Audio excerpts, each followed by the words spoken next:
I'm going to be here to deliver the value, right? That's what we do as scrappy indie podcasters. And hopefully I can do that with you today. So bear with me, as some of the components of this presentation might be built live, but I'm happy to do it. And I'm going to make this presentation available to you once we're done.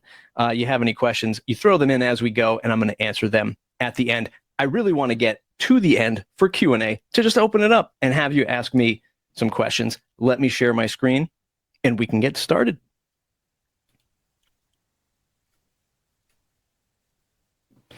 So real quick,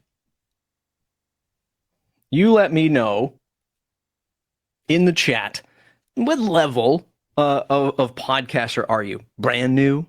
Have you been doing it for over a year, over 5 years? Just go ahead and throw in the longevity. Tell us why you've been in this crazy world of podcasting for so long. Let us know how long have you been a podcaster? I'm really curious and interested to know. Today, we're talking about simple and affordable strategies to lay the foundation for marketing your new show. That's largely what I'm going to be focused on in this presentation. So it's going to be on the marketing side of it and the promotional side of it. Like I mentioned before, some of the scrappy indie things that we have to do to grow our show. And that's what we'll be focused on. If you've not heard or seen us before, welcome to Castos. We're the all-in-one platform to grow and monetize your podcast. You can find more about us at castos.com. We've been doing it now for about 5 years. Time is crazy thanks to a global pandemic, but I think we've been doing it for 5 years. So castos.com, a lot of folks know us from the WordPress space. Seeing a lot of people in the chat just starting 3 months, over 5 years. Brad, why? Why, Brad? Why have you been doing it for 5 years? Welcome, everybody. Hopefully what we're doing here at Castos is building the tools to create freedom for creators like you, especially if you are somebody who wants to focus on independent audio, creating audio, and finding ways to not only grow your show, but maybe monetize it without giving it to the big platforms like ads and so on and so forth. My name is Matt. I'm the director of podcaster success here at Castos. Maybe some of you have chatted with me before on other webinars. Brad, pure insanity. Yeah. I've been podcasting now for about a decade. I was Castos customer number 1 before Craig actually opened it up to the world. I have a background in WordPress, which we'll touch upon today, do a lot of podcast stuff in the WordPress space, co-host the Audience podcast. Hopefully you all listen to that, castos.com/audience, executive producer of 3 Clips. And you might watch the YouTube channel as well. There's a lot of information over there. Who is this presentation for? Well, many of you in the chat, thankfully, beginner podcasters. If you've been podcasting for less than a year, or maybe, Brad, there is something I might teach you today by the grace of God, I don't know. But mainly this content is for new podcasters. You're publishing your podcast without a plan right now, like many of us. Maybe publishing it without a plan, or really where to look to find the real inroads for growing a show. Looking for new ways to attract an audience and fresh ideas for promotion and collaboration.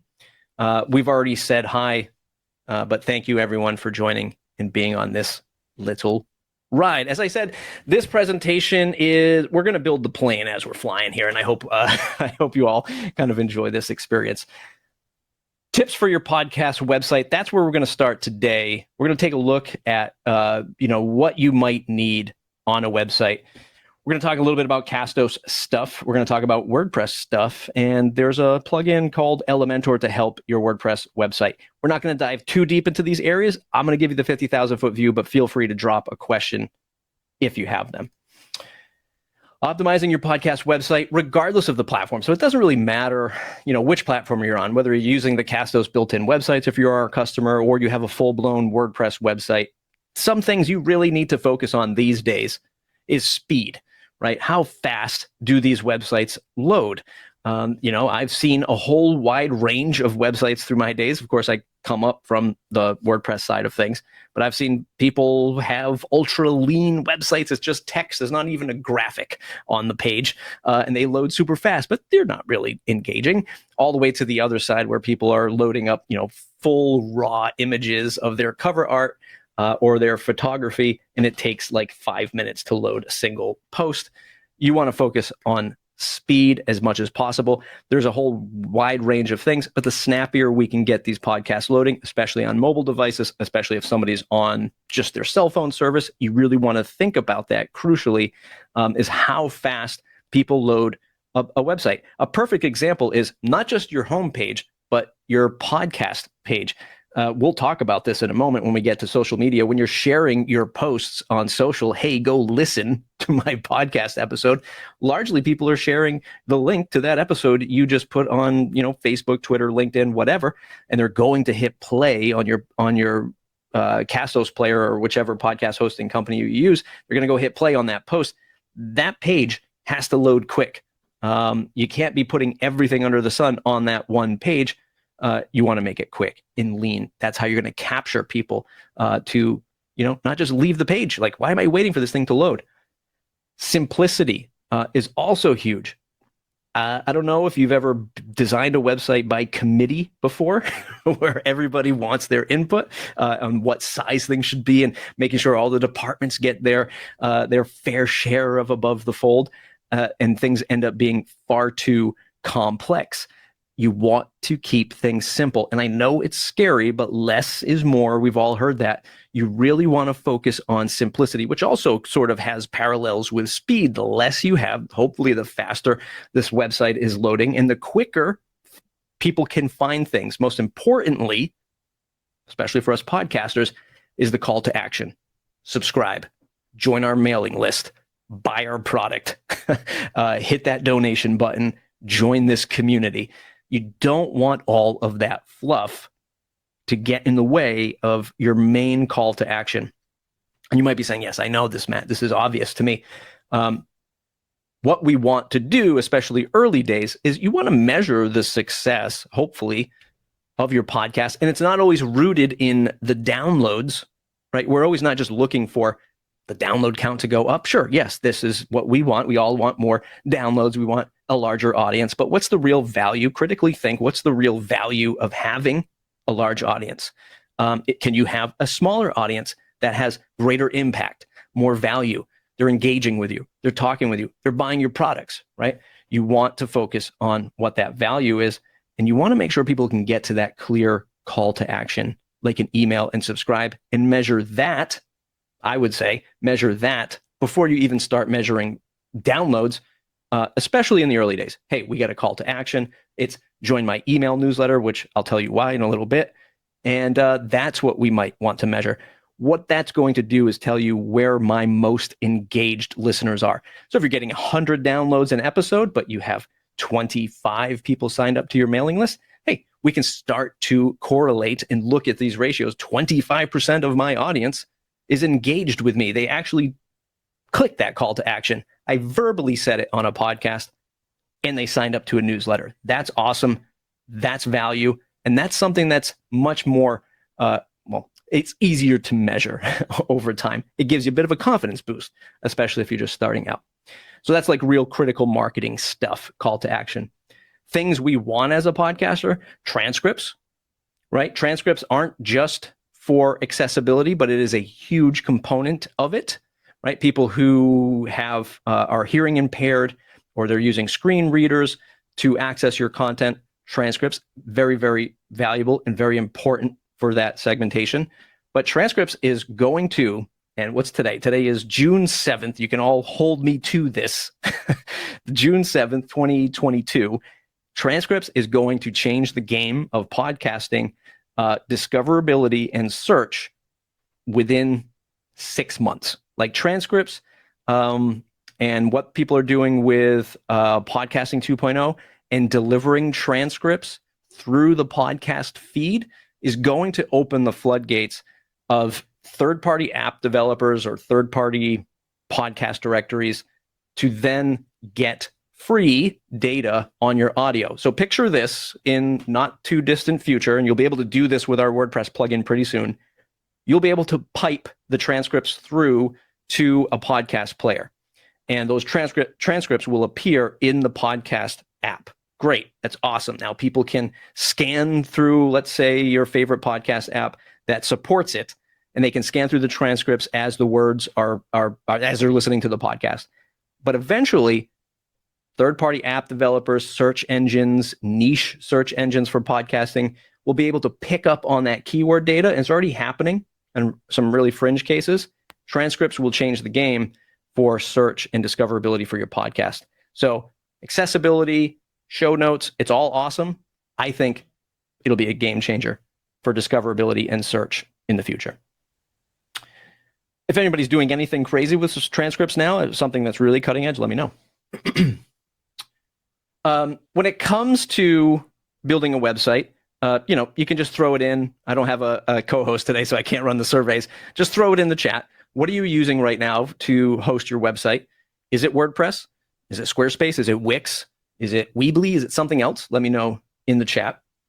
We're big fans. I'm a huge fan of WordPress, of course.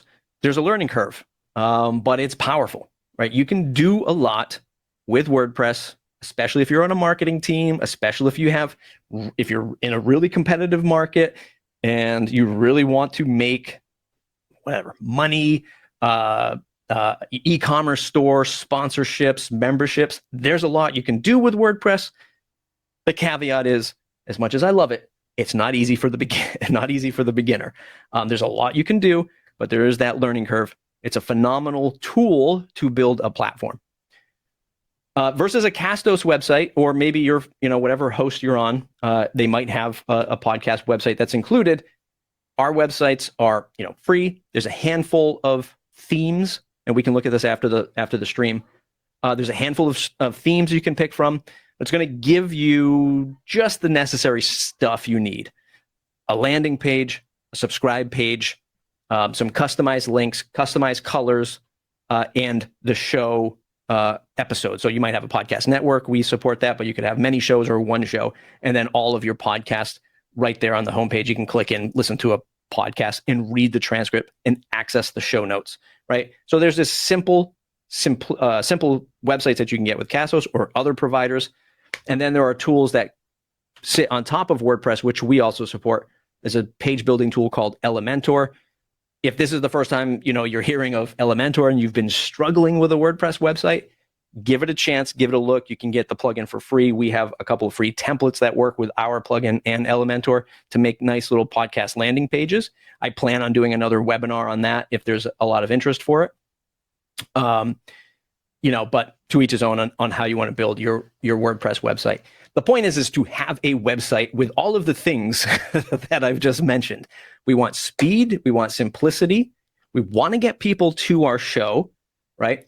And we want to have those clean, clear call to actions. So a thing that I do, well, across all the shows I do for Castos, but my own personal podcast, is I'll always say, hey, the number one way to stay, and this is verbally in the podcast recording, both in the intro and on the outro during the call, during the show, is, hey, don't forget, the number one way to stay connected is go to domain.com/subscribe. And that's my verbal call to action, and quite literally the only call to action I really do for my podcast, for the subscribe page, because I want to measure how dedicated or how much action do my listeners take by simply saying, hey, if you want to stay connected, go to domain.com/subscribe and join that mailing list. It's the number one way to stay connected. You'll get all of the stuff for this podcast there. And I measure that, right? I see my email newsletter grow just by the verbal call to action, and it helps me understand how actionable my audience is in the future. So one more thing before I move on from this. Katya says, yes, I use the heck out of Elementor. It's great. It is. It's amazing. One other thing before I move on from this, and we can get into this in Q&A, but when I bring people onto Castos and they're new customers and we're, onboarding for the first time or whatever, they'll say, hey, look, I'm not looking to monetize my podcast. I kind of do it for fun. It's nice if I get my name out there. That's the only thing I'm really doing it for. And that's cool. And that's fine. But eventually, you want to do something with the podcast because you realize, hey, this is a lot of work. I either want to get a little bit of money, maybe run like a donation campaign or tip jar kind of thing, or I want to give back to some other organization. I want to raise money for this nonprofit in my area or online or whatever. and having that newsletter just ready and at the at the ready, so you can just email and say, hey, look, I'm raising money for such and such organization. It's the holidays. I'd love all you listeners to go and donate $5 to this cause or whatever like that. So there's always going to be something that will pique your interest in the future, even if you're not looking to monetize a show and have ads and all this stuff. I would think of it like a business, like a marketing tool, if you can. A lot of people saying WordPress. That's cool. WordPress. Wow, a lot of WordPress people. Usually, I get some Squarespace people in here. So, optimizing your podcast website. Again, we can go into some Q&A about that later on. Let's talk about the setup of social media. What can you do? This is a massive topic and almost impossible to fill into one slide. And I'm just going to give it to you how I see a lot of this stuff. So it's finding efficiencies with social. Let's leverage the platforms. Don't let the platforms leverage us and get into the algorithms and the addiction of the TikTok and stuff like that. Let's leverage the platforms to build the audience for us and bring the audience back to the website we just talked about. So the biggest thing, and maybe many of you know this already, especially Steve, who's been doing this for 500 years now, being everywhere and nowhere at all. Right? Trying to be the jack of all trades, trying to be on every social media app. That is the kiss of death. It's the kiss of death for me, maybe not for you. It certainly is for me. And I see it with a lot of the new podcasters that we get at Castos, because they're doing too much. They realize, oh, this podcast thing was fun through the first 6 episodes, but I ran out of friends to be on my show. Now I have to go find people and I have to get the word out because, my mom is the only one listening right now. Being everywhere and nowhere at all is the kiss of death. For me anyway, the biggest benefit for my podcast over time has been Twitter. It's going to vary. I've heard of people having tremendous success with using platforms like TikTok. Gary Arndt, ARNDT. I've had him on the Audience podcast. You can search for him there. I'll link it up later. He just does a travel podcast, like this quick 5 to 10 minute travel podcast. And he did find a lot of great success on TikTok because nobody was doing that kind of content. So if you're showing up on TikTok, I don't even know. Listen, I'm not on TikTok. What are the kids doing? Flipping water bottles? I don't even know. But if you're going to show up and do the same flipping water bottles content, that's going to be a challenge. But if you show up doing something very unique, like Gary was doing, and maybe he has competition now, you can find that success. Find a platform that you can invest the time into. And for me, Twitter has always been a social media platform that I've been on. I've really wanted to try LinkedIn. I really want to get good, air quotes, at LinkedIn. I just can't. And it's actually kind of demoralizing because I see people that put one little post out and they get 300 engagements. And I put this whole 300 word content, unique content, and one person likes it. So it's pretty tough for me. But if you succeed on LinkedIn, that's fantastic. Find a platform you can invest in. If you're brand new, this is always the thing that I talk about with newbies that sign up at Castos. The number one question I say, okay, how many episodes do you plan on doing with this podcast? And generally people say, I want to do it every week because that's what my favorite podcaster does. Fill in the blank, your favorite podcaster. They show up every week, every day. And they say, I want to do that, which is cool because this is how we all learn as humans, right? We see something, we kind of copy, paste it into our own workflow. The problem is they forget that that's a lot of work. And if you have no time left over, so, hey, Mrs. Customer, how many episodes do you want to post a month? She says, I want to do it every week. And I say, great. How much time are you going to commit to promoting the podcast? And it's either well, I haven't really thought about that, or I'm going to try to get a Facebook post out or an Instagram post out. You should just cut your production in half in the early days and do 50% production, 50% promotion on the early days. You can change that ratio if you want. You can do 60-40, 80-20, but focus on having a good promotional plan. Whether that's just scheduling tweets or making Facebook posts, make sure that you are committed to it, because in the early days, and still the number one way, which I think I have in another slide. The number one way is word of mouth to grow a podcast, word of mouth, and showing up on other podcasts, which ultimately leads to word of mouth, right? So spend time on that promotion. If you don't have the confidence in that, we're going to talk about that in a little bit. Technically, if you're looking for ways to make artwork or find the dimensions of a Twitter header, or you're replacing things or you're making pull quotes and things like that for your podcast, Canva, which I think everyone knows about these days, but if you've not heard about it, canva.com is a great place to set up a free account to create artwork. It's got all the dimensions for every social media platform, so you don't have to worry about what size. You can also make podcast cover art at Canva as well, though I've noticed that there's less free templates these days. There used to be a ton of free templates, and I think they started to realize that things will, they're running out of money, so they need to start charging for it. Just noticed that my camera might have disconnected. I'm going to switch it to the laptop camera, which is just not as good, but we're going to do it anyway. Lots of technical issues today. Audiograms and videograms. You can use things like Headliner, which is built into Castos if you're on our growth plan, headliner.app. You can make nice audiograms for your show. Descript, which is another fantastic tool, which is growing in immense popularity. We also integrate with Descript. You can publish directly from Descript to your Castos account. Descript arguably has a much larger learning curve, and I can demo some of this stuff later, but is another fantastic tool to make videograms with. It's going to take you a lot more time than, let's say, a Headliner, but if you're really trying to push the envelope, Descript is fantastic. I can demo some of that stuff later if people want. Something Twitter specific, which I do. Whoops, I made the wrong tab. Something Twitter specific, which I do, is just pin a tweet at the top of your Twitter feed. I'm talking slowly so that I can get it in front here.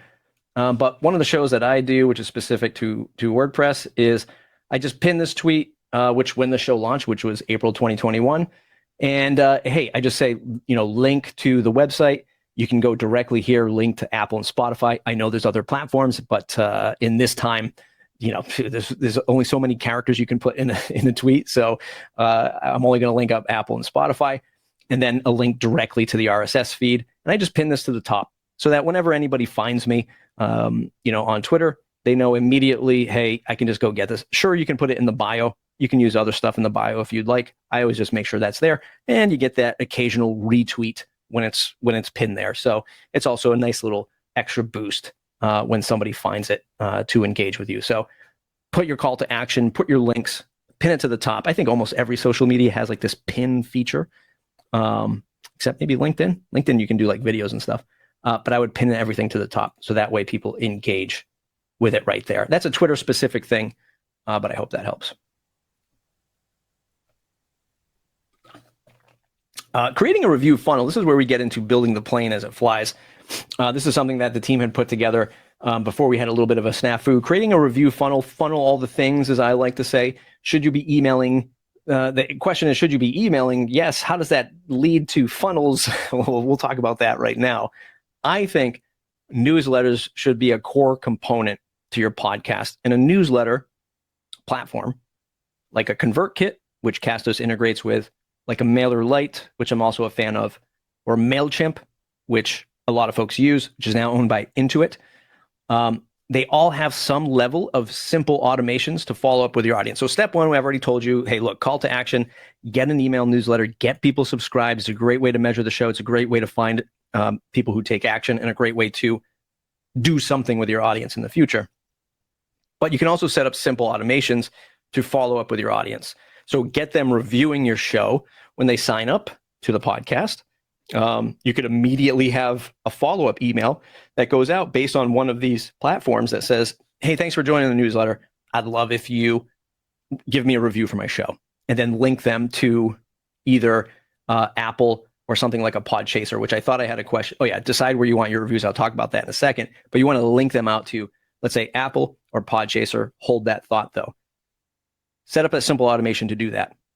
And if you think that that's too upfront, like too soon to ask somebody for a review, some of the cool things you can do with automations is, hey, if you're sending out your podcast episodes every week or whenever you publish them, mostly all of 98% of these platforms will say, if a user opens up 3 newsletters, send them another newsletter. And that's another thing you can do with automation is you could say, hey, instead of just hitting them right away, maybe they're not ready to review my show. If they've opened up 3 emails, well, maybe they are a dedicated listener at this point. Send them an email that says, hey, I know you've listened to at least 3 episodes. Go ahead and leave me a review if you really like it. Or at the bottom of this slide, survey your data. Tell me more about yourself. This is something that is overlooked quite often. And I have another episode that I've done on the YouTube channel, castos.com/YouTube, on a way to set up a free survey for your audience, which is actually a free template by Edison Research. So if you just go to Google and search Edison Podcast Survey Free, Edison Podcast Survey Free, you'll find it. It's pretty technical. It's made by NASA astronauts and people who really focus in on the ad and media industry. But it's like a 50 or 60 or so questions that you can use to measure data from a demographic and just take the questions that you want and put it into a form tool like Google Docs or a Jot form or SurveyMonkey or something like that, so that you can survey your audience.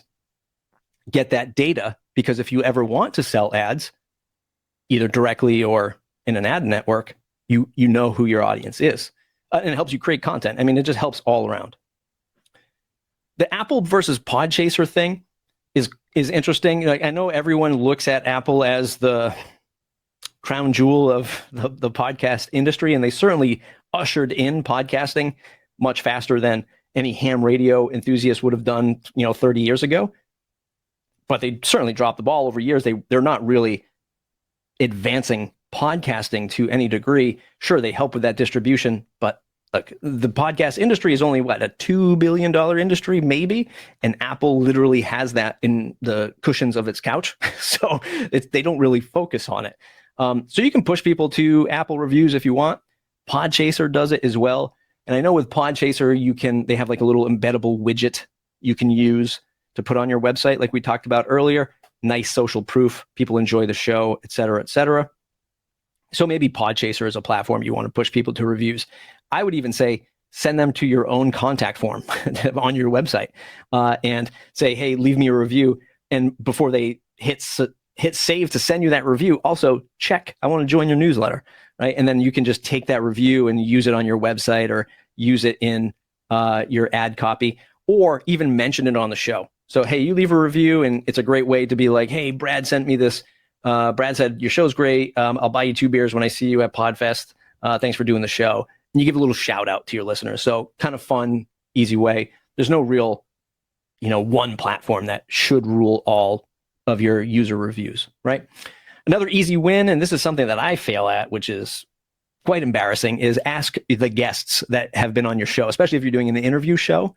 I know in the podcast that I do, we have guests that people listen to the show, right? So they are guests who do consume the show. Ask them. You're right there on the call. You end the call in Squadcast or Riverside or whatever, and you say, hey, one thing before you go, I want you to share the show when I publish it. But if you got a second, just hop on Podchaser or Apple and leave me a review if you have time. So ask your guests. If you have 200 plus episodes that you've already recorded, that's like 200 potential reviews you could have had, right? So ask your guests.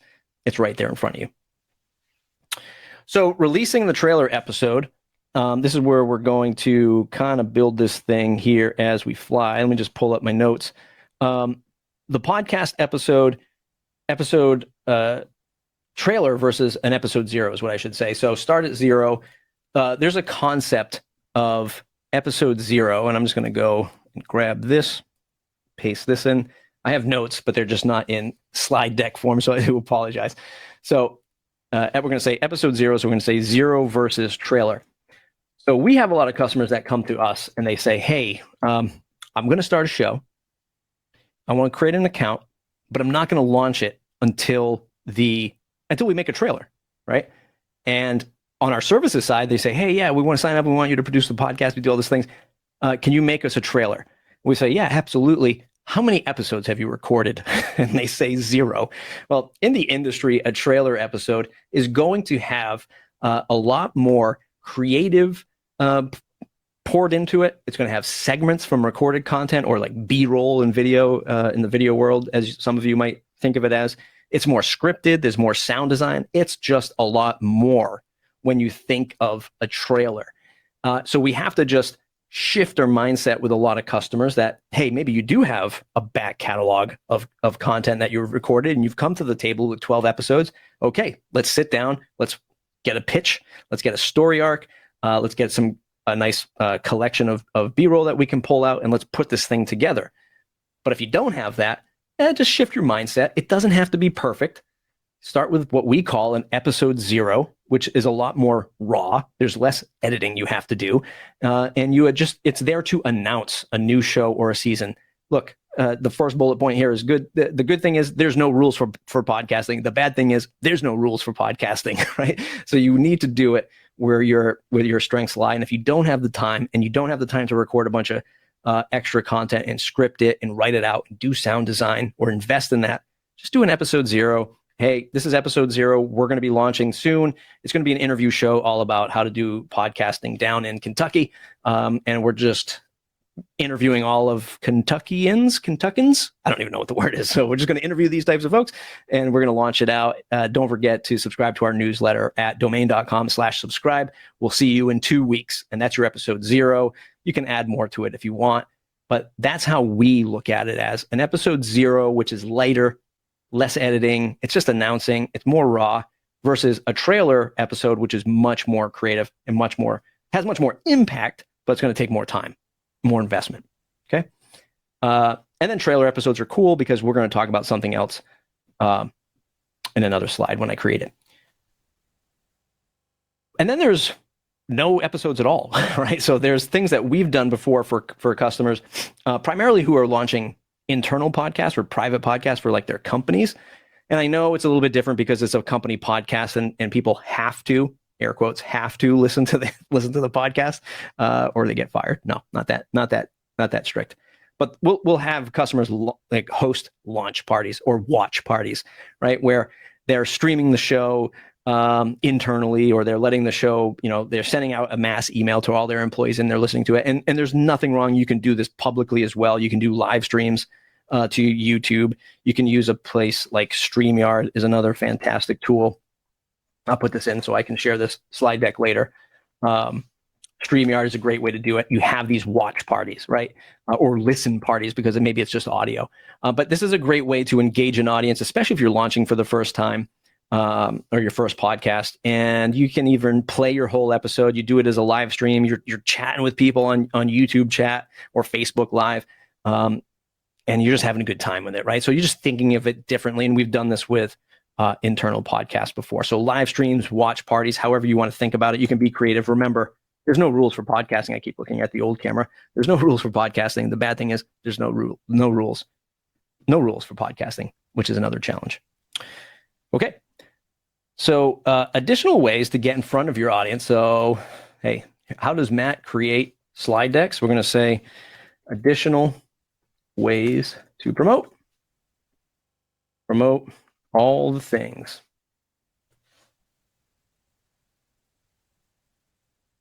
So additional ways, and this will be a 2-slider. So I'm going to put this first on this slide. I'm going to say promo part 1. Listen, if you want to leave because of how amateur hour this is, I totally get you, but this is some of the best content I think I've ever done. So promo part 1, every indie podcaster should have some scrappy ways to get in front of their audience. If you're leveraging your podcast for brand recognition, selling a service, or offering sponsorships, you have to get comfortable with your pitch. Confidence, exclamation point. No one makes a show like you. So this is rule number 1. If you're going to be a podcaster, you should probably like talking and potentially talking about yourself. So every indie podcaster should have some scrappy way. And the scrappiest way is to say, I have the best show for X. I serve this audience with this content. Nobody does it like me, which is a tact that I take with some of the content that I do for WordPress and certainly for Castos at Audience podcast.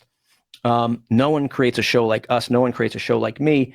You build that confidence because the industry isn't fair. And I think we all know this, right? Life isn't fair. The podcast industry isn't fair, especially if you ever looked at new and noteworthy in Apple Podcasts. So a fantastic question that a lot of folks ask me when they first start their podcast is, how do I get on new and noteworthy? I don't even know if it's called that anymore because I don't even look at it, because over the last, I don't know, decade, at least the last 5 years, the gold rush for podcasting from celebrities, big studios, it's massive, right? You look at a show like Smartless, which is Jason Bateman, Will Arnett, and I'm going to forget the guy from Will and Grace, Sean Hayes. I mean, just 3 celebrities chatting it up on a microphone, get bought by Amazon for $80 million, and they're celebrities, and they ask questions, they interview their guests like a newbie podcaster because they are, but because they're celebrities, they get a pass, and they also get $80 million plus whatever brand deals they're getting through mattress deals that they're selling on their show. Be comfortable with your pitch because you're competing against a lot of podcasts, 4 million plus in the podcast index. About 800,000 of them are updated every 60 days. Be confident with what you got, because if you want to sell ads, you can go directly to a brand that is in your market and you can pitch them, right? You can take the data that we got in our survey. I surveyed my 100 or my 1,000 listeners. Here's the demographic. Here's what they're into. Here's how much money they spend on these types of products. I have them all on an email list. They all go to my website, which I own.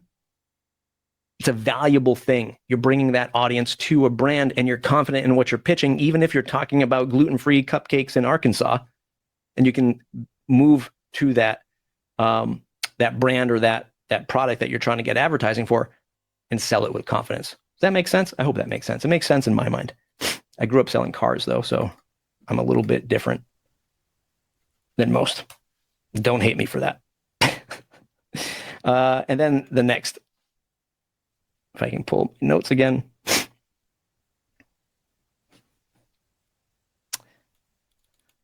So another affordable way to help grow the show,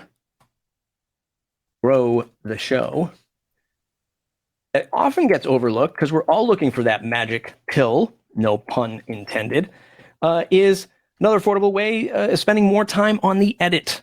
Right? So many of us start, and it's totally fine if you do, because I still do it with a handful of shows that I do.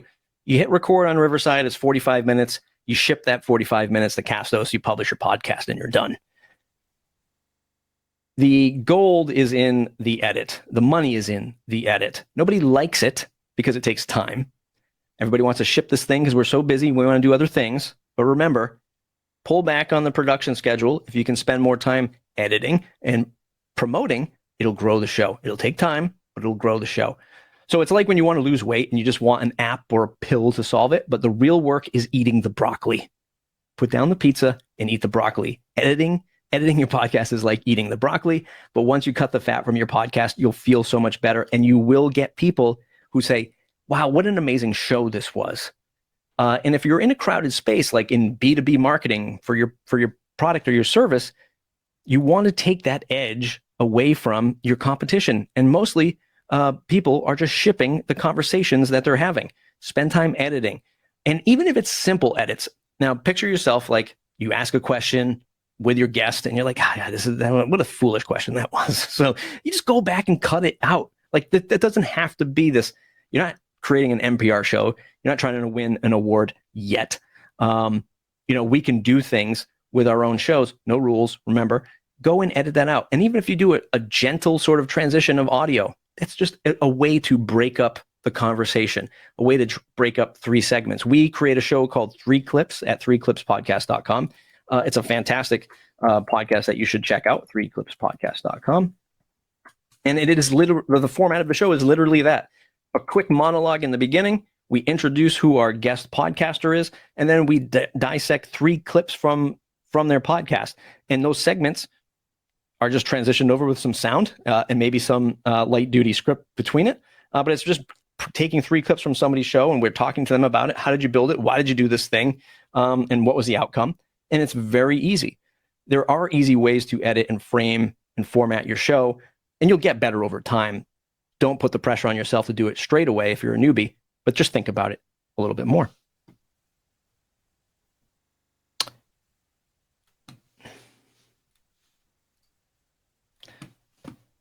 And now I'm going to put these 3 in here.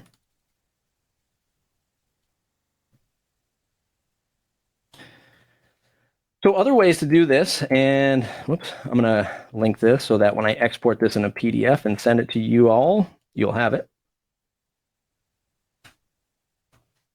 Be open to collaborate, right? The number one way to grow the show is to collaborate, is to be on other podcasts. I don't know why I can't get rid of that bullet point. Is to be on other podcasts. Be willing to collaborate. I mentioned before that Twitter is my number one place to do social media. Twitter communities is now a thing, plus Twitter Spaces, which recently on Pod News, Clubhouse isn't doing too well. I know a lot of people jumped on that ship pretty early on, but Twitter Spaces is still a thing, which is live audio. It's connected to your Twitter account, so it's a great way to get exposure. Remember, if you're pinning that tweet to the top, somebody hears you talking in a Twitter space, or they're searching through your bios, they can quickly see, oh, you're a podcaster. Oh, here's where I can get your podcast. So that is really effective. And then Twitter communities is a thing. It's a little rough around the edges, I'm not going to lie, but it's still a thing. And there is a podcast community. I think there might be 1,000 or so, at least in the one community that I'm in. So there's definitely some room there to win out in engagement. There's a fantastic link. If you go to Tink, T-I-N-K, actually, I'll just copy this. And I know you all are going to be like, oh, this is the best thing I learned all day. And it probably is. It's okay if it is, because I like Lauren Pacell a lot. tinkmedia.co/pod-swaps. You can go there and just drop your podcast into her free database, and you can look for other people who are open to collaborate. It's not the only open database. It's one that I was able to quickly whip together before this, but it's a fantastic way to find other podcasters and say, hey, you want to collaborate? Hey, can I do a promo swap with you? Stuff like that. So check that out. Great database. I think the last time I checked, there was like 300 or so shows in there, maybe more. Join podcast communities like our Castos Discord. So if you use Discord, and make sure I've got the link right. So if I go academycastos.com/Discord. I don't have it linked up right now, but we do have a Discord for folks to join. If you want to join the Discord, just email me, matt@castos.com. Say, hey, Matt, send me that Discord invite. Just a free little Discord server for you to join, and we just have a host of discussions in there. You know, people from all different levels of podcasting. But we're not the only Discord. There's a Discord for Descript. There's our Evo Terra. If you search for podcastpontifications.com, podcast pontifications.com.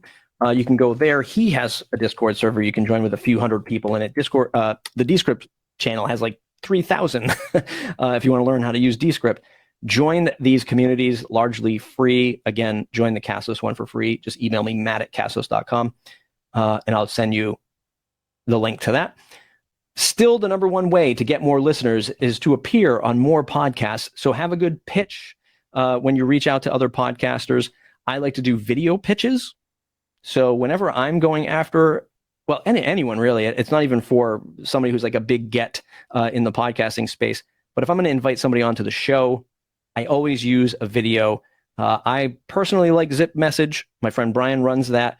It is a paid for thing, but Zip Message, you record video like this, you send it in a unique link, you know when somebody watches it, and then you can chat right through that Zip Message link. Or Loom is another free one. You just create the videos. It's a lot more personable. Don't just reach out to people and say, hey, I want to be on your show.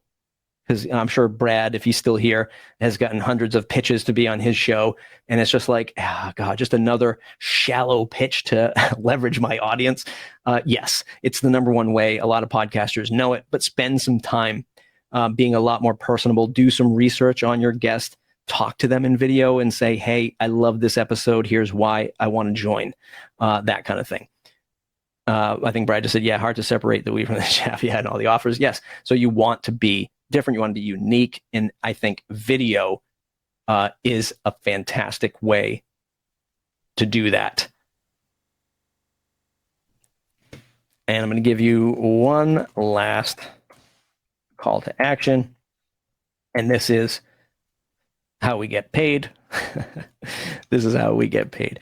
So if you're like, hey, Matt, this stuff is all great, but I don't have time to do it, or I want to chat with you in a more in-depth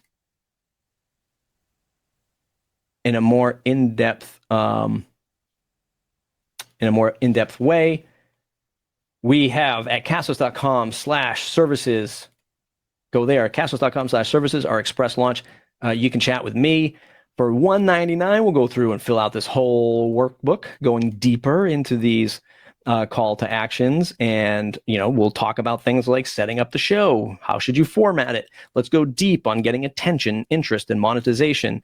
I can chat with you all about software, hardware, what to use for recording, monetizing your show, setting up a goal, all of that fun stuff, and set up your podcast account at Castos if you're interested in that. It's what pays the bills, castos.com/services and the express launch. Hey, thanks for being here and building this plane when it flies. This is the first time I've ever actually built a presentation while I was presenting it. I'm that kind of student. Let's dive into some Q&A. I hope that was valuable to some folks. God, I'm using the Apple camera. My MacBook, it's not as good as the Sony. Any questions? Anything that I can answer? Let me go back in the chat. Let's see what we hear. Boo, boo, boo. Let's see. Steve says, to be fair, I'm very new, only done 13 episodes. All right. Brad asks, is Headliner and or Descript similar to Wave? I remember using Wave way back when. Let me share the screen. I kind of prematurely closed that out. So in Castos, we have Headliner integration, which sends over the episodes right to Headliner. I'm going to bring this browser up in a second. So if you're in your Castos dashboard, you can click on send this episode to Headliner, and then Headliner, you can choose some templates from the portrait, square, etc. And then you can scrub through your podcast episode on whichever episode you're trying to share through the timeline, hit next, and then you can go ahead and build the audiogram with different templates, different waveforms, different colors. You can drag and drop, or I thought you could drag and drop that stuff right in, but you can click it. Oh, it just changes it, right? So you can change it, you can resize it, and then as the audio plays, which I'd have to wait for I think I have to wait for it to export before you can see it play, but you can pick from different templates, load all this stuff up, modify all this stuff, the text, the graphics, really cool. You can do that integrated right into a Castos growth plan. Descript, just to show everybody who's still here, is a different animal. Let me pull up one that I've recently done for my own show, just because I know it. I have it at the ready. So Descript it's a separate app, right? You don't run it through the web. But what it'll do is it'll transcribe your entire show.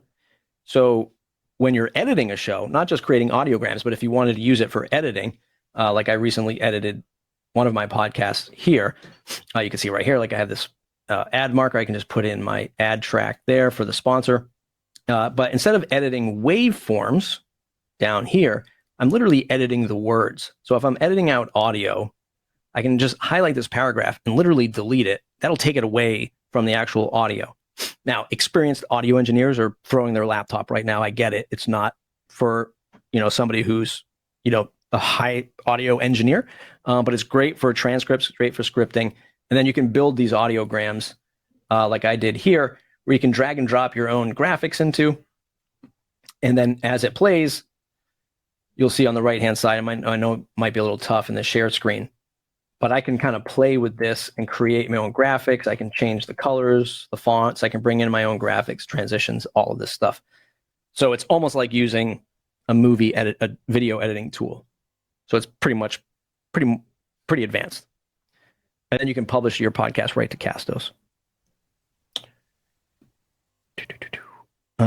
Charlie asks, what's a good beginner podcast setup for recording audio interviews when the interviewee is remote, asking for my daughter? So if it's for the guests, right? So at minimum, if you're the host and you're saying, hey, what's an affordable microphone? I would say using, at minimum, the Samson Q2U is probably the most affordable USB microphone, and it sounds fantastic.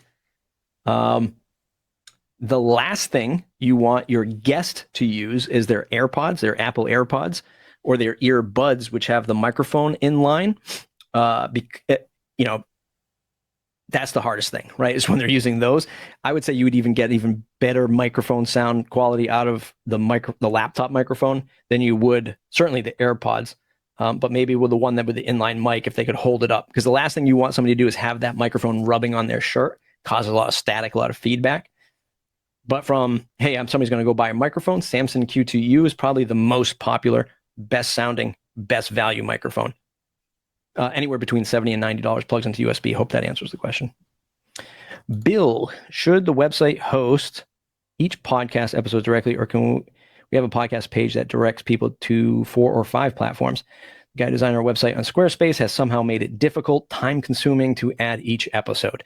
Yeah, I mean, it really is going to depend on you, on what your end goal is for the website. So within, I don't know, a couple months ago, I talked to somebody who was running like a comedy venue, and they're building a network for a podcast network for their comedians to have their own shows, and it's all on one page. And that there is, yes, everyone goes there. It's a value add to the comedian. They can go and send their listeners to this one place, and that one place gets to sell tickets. So in a context like that, having a podcast network makes a lot of sense. Totally up to you. The website will always be difficult.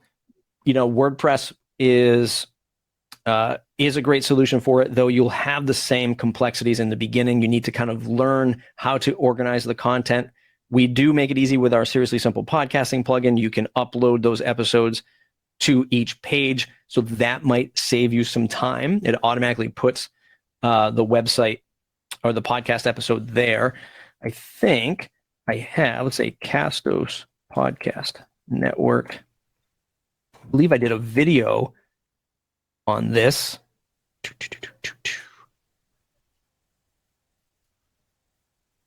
I didn't. I thought I did.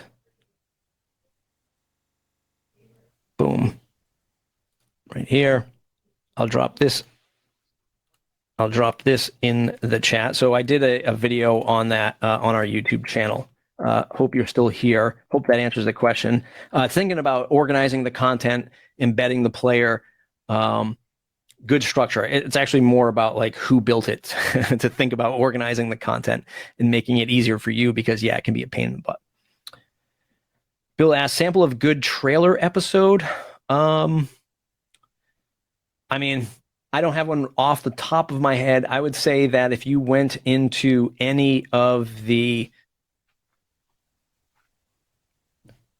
highly produced shows, let me look at one that I've been recently listening to right on my phone.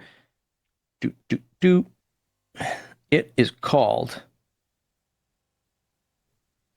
I'm not going to be able to find it. I change podcast apps so much because I have to test them all. I can't remember if sometimes which app I'm listening to stuff on. So there is a lot of, like, if you listen to like a fiction show, so if you go into like a fiction sci-fi kind of genre and you listen to any of those trailers, I mean, that's crazy sound design, that kind of thing. That'll give you an indication of what like high-end stuff might be. That's how I would look at it, and then reverse engineer it and work my way back. Really, it's about catching somebody within 30 seconds. Do I want to listen to this show? Can you catch them as fast as possible? You don't need sound design if the story and the content is great. I hope that answers that a little bit. I'm going to keep going through. Can your own GoDaddy website work with Castos? Yes, so you can just grab, and I will show you. Actually, I already have that open, right? So this is, so if I'm in my Castos dashboard, we're looking at all the podcasts. These are all individual podcasts. I can go into one of them and say, view all the episodes. This is an individual episode right here. It says this is a lesson. This is just a sample podcast. I can go to this link right here and grab what's known as an iframe and copy paste that right into your GoDaddy website or any website. Doesn't really matter. WordPress, GoDaddy, Squarespace. But we do have those free websites that come with every podcast. So this is our audience podcast, audience.castos.com. So you can see, it's all the stuff you need, all the subscribe buttons straight away, search through the episodes. When you click on an episode, it puts the player straight up front and center. You can subscribe immediately, show notes, episode transcripts. It's basically all you need to run a successful podcast. If you're saying, you know what, I don't even want to manage it on GoDaddy, you can get free websites with a Castos account. And you can play with the colors, you can swap the images. It's pretty fun.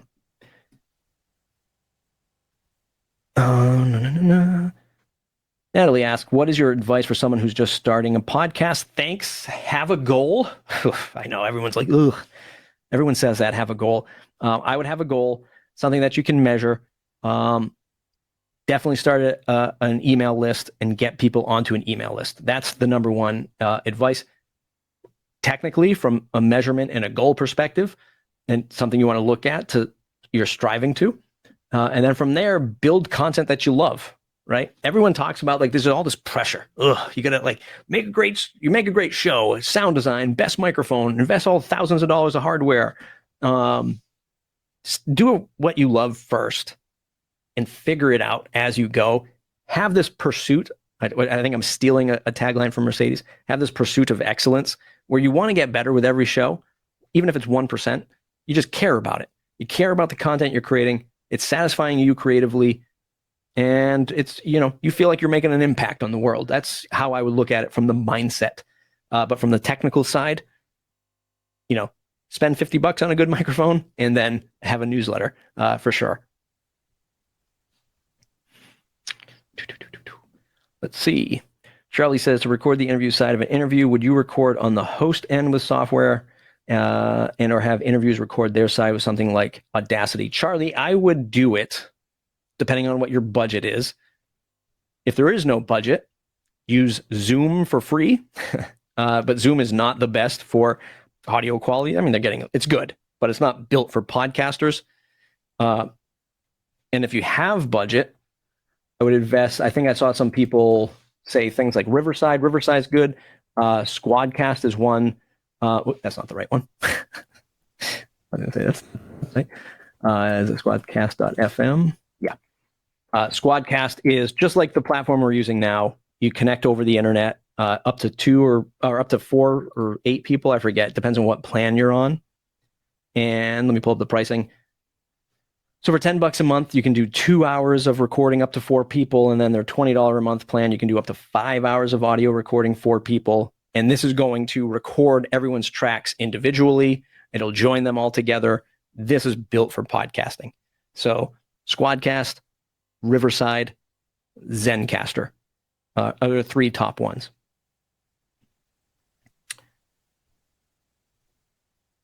How do you have your video podcast put on Spotify, YouTube, etc.? It's a great question. So Spotify is no video yet. It's only in beta for celebrities. Go figure. So you can't put video yet. YouTube, if you're doing a video podcast, you just upload it directly to YouTube. What we do in Castos is automatically take on the growth plans. If you're on our growth plan, will automatically publish your audio file to YouTube. It's just the audio file, and it goes over to YouTube. And I'll show it to you right now.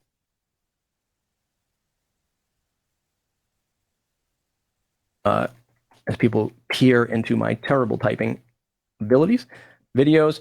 So, like, for example, it just right here, this is a podcast episode, two podcast episodes I did, Making a Living.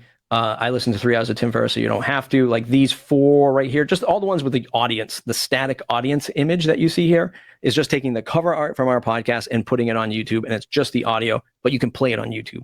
So it's not going to be a video thing. Like you're not going to send video to Castos and then that's going to send it off to all these places. We just take the audio and put it to YouTube automatically. Saves you a boatload of time. Otherwise, you're just taking your video and going to YouTube. And like I said, Spotify doesn't support that yet. Anyway, it's just an invite-only thing. Brad says, gotta go. Good content. Thank you. Bill's gotta go. Okay. Natalie says, thanks a lot. Let me get back into my comments. Dave asks, question, what are your thoughts on building an audience via ads? Example, Buzzsprout. Sorry to drop that name here. It's okay. Just emailed me an intro to the new ad service, 100 for 500 downloads, or roughly great question. It's okay that you bring up the competition. I'll kick you out of the webinar later. No, I'm just kidding. So let me show you something that, building, look, there's no rules. The good thing is there's no rules in podcasting. I say grow your audience however you can. I know people are very bullish on using pay-per-click ads, Facebook, Google, to name the only 2 dominant ones, and to grow an audience that way. If you can master that craft, if you have the time to master that craft, then more power to you. And yes, as long as you have the money, you can keep the faucet running, effectively you'll grow an audience. And if you have the money and the wherewithal to figure it out, yes.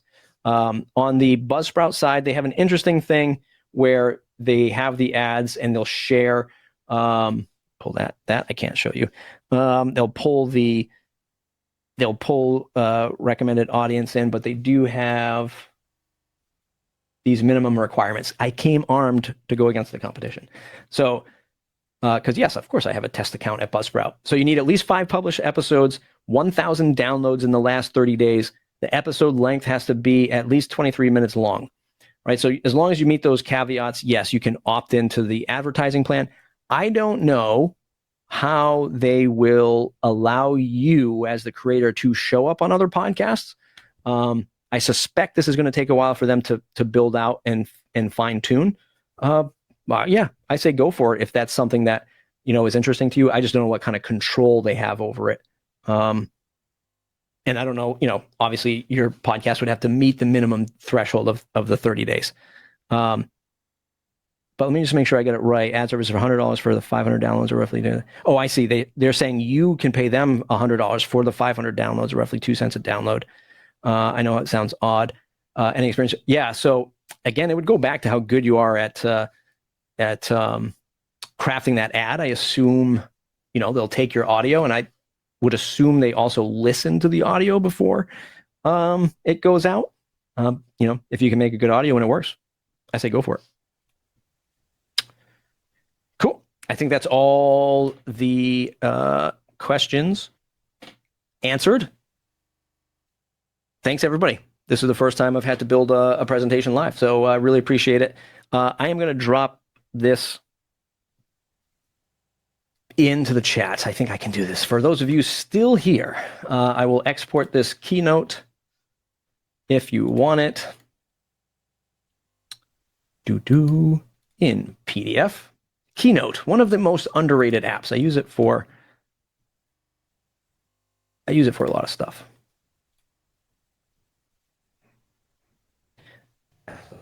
Webinar. Castos.com. Follow us on Twitter, Castos HQ. If you want to start a subscription podcast, if anybody who's still here and still interested, subscription podcast, sell your own content, right? Sell your own private podcast right at Castos, or that express service if you want to launch the express service and you need help with it. $199. I'm going to add this handout, drop it in. It's uploading. It's sharing now. In a second. Share now.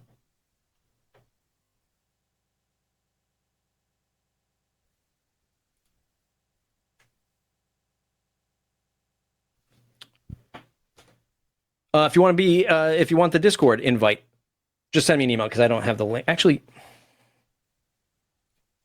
if you are using, yes, I can grab it for you right here. Castos, invite.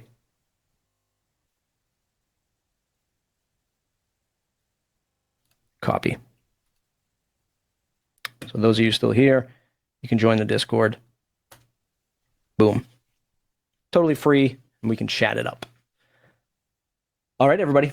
Thanks for hanging out. Talk to you soon.